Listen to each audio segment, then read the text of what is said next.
Kumusta? Ako si Ariel. Tara, samahan mo ako sa kwento ng aking buhay. Sa kwentong ito, tayo ay maglalakad, sasakay ng cable car, maglalayag, sasakay ng tren, at lilipad habang ikinikwento namin sa inyo ang mga kwento ng aming buhay. Makakasama ko dito ang aking nag-iisang best friend, ang aking may bahay. Tara, samahan niyo kami. Oh, one more. Say hi! Ha? Ayan. Ikaw naman, mama. Say hi. Say hi. Sabi mo.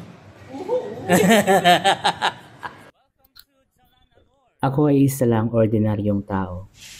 Pero may mga pangarap na mas malaki pa sa akin.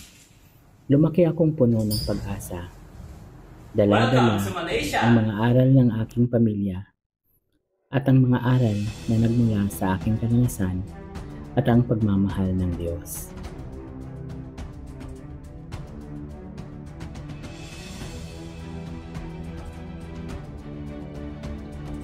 Minsan, ang daan ay maliwanag.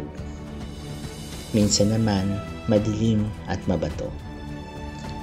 Pero sa bawat hakbang, natutunan kong magtiwala sa Kanya dahil alam ko, bawat pagsubok may dahilan. Bawat dilim may liwanag. At bawat pagdududa may pag-asa. Kasi para sa akin, walang mas mahalaga kaysa magmahal at magparamdam ng pagmamahal. Hindi lang sa pamilya, kundi sa lahat ng tao. Welcome to Universal Studios, Singapore. Right? Welcome to the tallest man-made waterfalls in the world, here at the Seryoso ako, ngunit fun-loving.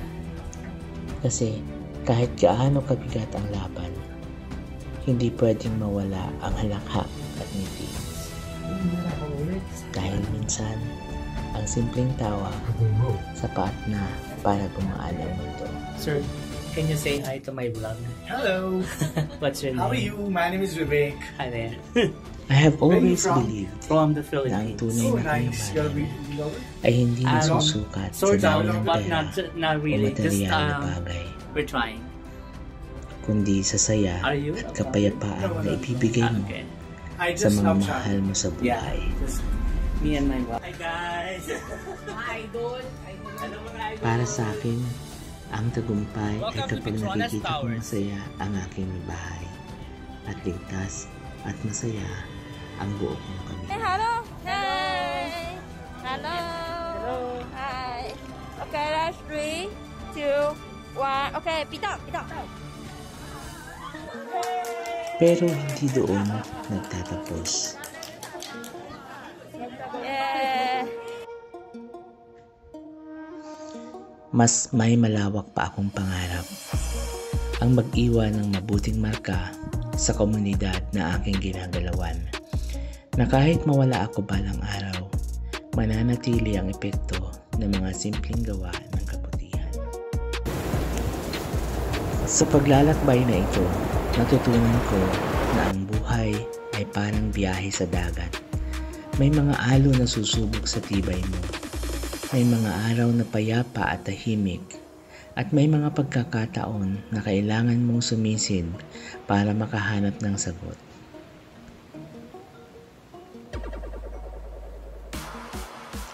Pero sa bawat pagkakataon, pinipili kong sundin ang dalawang utos na iniwan sa atin ni Jesus. Love God above all else and love your neighbor as yourself. Okay na. Ito ang aking kumpas. Ito ang ilaw na gumagabay sa akin sa gitna ng dilim. At oo, may mga araw na napapagod din ako. May mga oras na parang gusto ko nang sumuko. Pero kapag naaalala ko ang mga taong umaasa sa akin, ang mga ngiti nila ang mahigpit na yakap ng asawa ko. Doon ko nakukuha ang lakas para magpatuloy. Sa bawat taong nakakasalamuha ko, pinipilit kong mag-iwan ng kahit kaunting kabutihan. Isang tulong, isang payo, o kahit isang simpleng ngiti. Dahil naniniwala ako, kahit maliit na bagay, kapag pinagsama-sama, nagiging malaki ang epekto.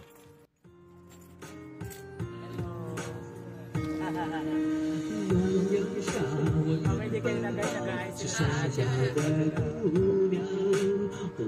May sunset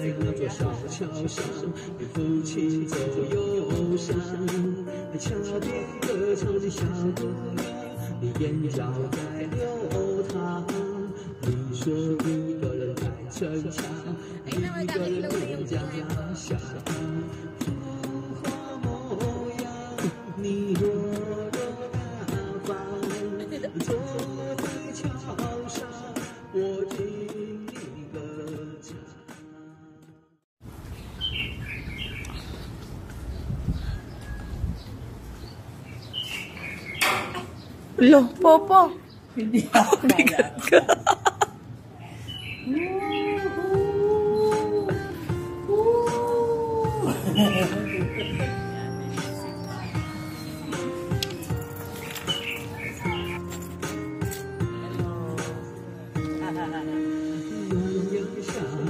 Hindi kayo nag-ayos sa atin.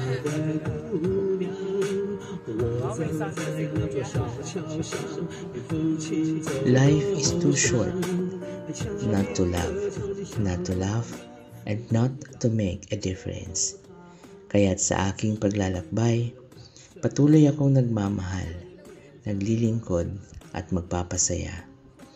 Hindi lang para sa sarili, kundi para sa Diyos, para sa pamilya, at para sa komunidad na tinatawag kong tahanan.